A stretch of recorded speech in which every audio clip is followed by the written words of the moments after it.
Hi hello नमस्कार good morning. तर आज आपल्या डोळ्यासमोर जो घडतोय तो एक चमत्कार आहे, जो प्रत्येक वेळी नवीन असतो पण तरीही अनंत काळापासून चालू आहे। एका आईने तिच्या जीवाचा तुकडा या जगात आणलंय, हे जग दाखवलंय। ही गोष्ट फक्त जन्माची नाही, ही आहे प्रेमाची, त्यागाची आणि निसर्गाच्या महान शक्तीची साक्ष। सकाळी सकाळी आम्ही दूध घ्यायला गेलो आणि नुसत्या गाईचा असा ओरडण्याचा आवाज येत होता। मग मी दूधवाल्या बाबांना विचारलं की एवढा आवाज काय येतोय, तेव्हा त्यांनी सांगितलं की आमच्या घरी पाहुणा आलाय, तर चला म्हटलं पाहुण्याला भेटायला जाऊ। तर मग आम्ही तिथे गेलो आणि इतकं छान होतं ना, सकाळी सकाळी शांत वातावरणात एक थोडस असं गरम होत होतं पण छान वाटत होतं आणि गोठ्यात एकच हालचाल सुरू आणि इतकं मस्त वाटत होतं ना, खूपच छान। एक छोटस नाजूक बाळ आणि तो म्हणजे इतका असा मा करून ओरडत होता ना की खूपच मस्त, जणू निसर्ग त्याच्या स्वागतासाठी टाळ्या वाजवत आहे असं वाटत होतं। इतकं छान वाटत होतं ना, खूपच मस्त। आणि कसं ना, हे पहा किती छान आहे ना, म्हणजे बाळ जन्माला आलं की आई लगेच आपल्या बाळाकडे धाव घेते, ती त्याला प्रेमाने चाटते, स्वच्छ करते। तो स्पर्श म्हणजे फक्त काळाची नाही, तर ते एक नातं जे शब्दांशिवाय पण सगळं काही सांगून जातं। आणि हा जो बाळ आहे ना, हा कालचा आहे आणि हा जो आहे ना, हा आत्ताच आहे। तर छानपैकी मस्त तिथे एन्जॉय केला आणि दूधवाल्या बाबांनी थोडस दूध पण दिलं, मग त्याच्या ह्या वड्या पण पाडल्या आणि दुसऱ्या दिवशी मी आवर्जून माझ्या दोन्ही पिल्लांना मी घेऊन गेले ते दोन पिल्ले पाहण्यासाठी। यश तर इतका खुश होता ना, तर नुसता पापा घेत होते त्या दोन्ही पिल्लांचा। आणि पहा किती दोन्ही सेम आहेत, जणू काय ते जुळे भाऊ असल्यासारखे।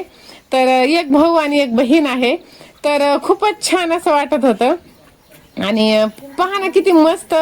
जर तुम्हाला हा निसर्गाचा चमत्कार आवडत असेल ना, तर व्हिडिओला लाईक आणि चॅनलला तुम्ही सबस्क्राईब करा, कारण की प्रत्येक जन्म एक नवीन आशा घेऊन येतो आणि प्रत्येक आई एक जिवंत देवता असते।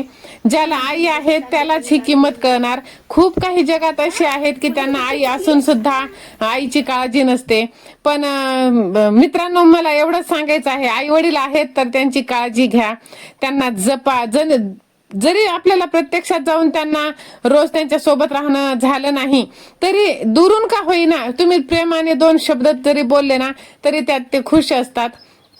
तर चला, सुट्टी होती त्या दिवशी, रविवार होता आणि मस्तपैकी मग मी ज्वारी वाळायला टाकलेली होती, थोडीशीच राहिलेली ज्वारी, पण चला म्हटलं ऊन आहे तर ऊन देऊन घेऊ आणि छानपैकी ती चाळून करून वाळायला टाकली। आणि रविवार असल्यामुळे मस्तपैकी आज चिकनचा बेत होता। गावरान कोंबडी पाहिली पण ती काही भेटली नाही, तर चला म्हटलं आज चिकन वरतीच हे करूया। छानपैकी आम्ही जणू काय शेतात अशी पार्टी करत आहोत असं एन्जॉय केलं गच्चीवरती। आणि हे तर म्हणत होते ते ढवाऱ्याचं जसं जेवण असतं ना, तशीच भाजी झालेली म्हणून छानपैकी जेवण वगैरे केलं, मस्त थोडासा एन्जॉय पण केला। आणि इथे पहा 5-6 दिवस झाले मी ना शॅम्पू केलेला, पण केस विंचरायचा मला जाम कंटाळा येत होता, कारण की खूप गुंता झालेला। मग माझ्या पिल्लूने सगळा गुंता काढून छानपैकी विणी घालून दिली, छानपैकी सगळी ज्वारी स्वच्छ करून घेतलेली। आणि यश ज्या पात्रात ते भरत आहे ना, तर त्याला आमच्या भाषेत शेर म्हणतात। तुमच्याकडे काय म्हणतात ते कमेंट करून नक्की सांगा। आणि आमच्याकडे 10 किलोची एक पायली आहे, तुमच्याकडे किती किलोची पायली आहे ते सुद्धा नक्की तुम्ही सांगा। आणि मग नंतर सगळं स्वच्छ करून घेतलं, छानपैकी सगळी ज्वारी स्वच्छ करून पोत्यात भरून संध्याकाळी घरी आलो। आणि अशा पद्धतीचा आजचा आमचा आनंदाचा रविवारचा दिवस गेलेला आहे। तर आजचा व्हिडिओ तुम्हाला कसा वाटला ते तुम्ही मला कमेंट करून नक्की सांगा। चॅनलवरती नवीन असाल तर चॅनलला सबस्क्राईब करा। भेटूया नंतर, बाय।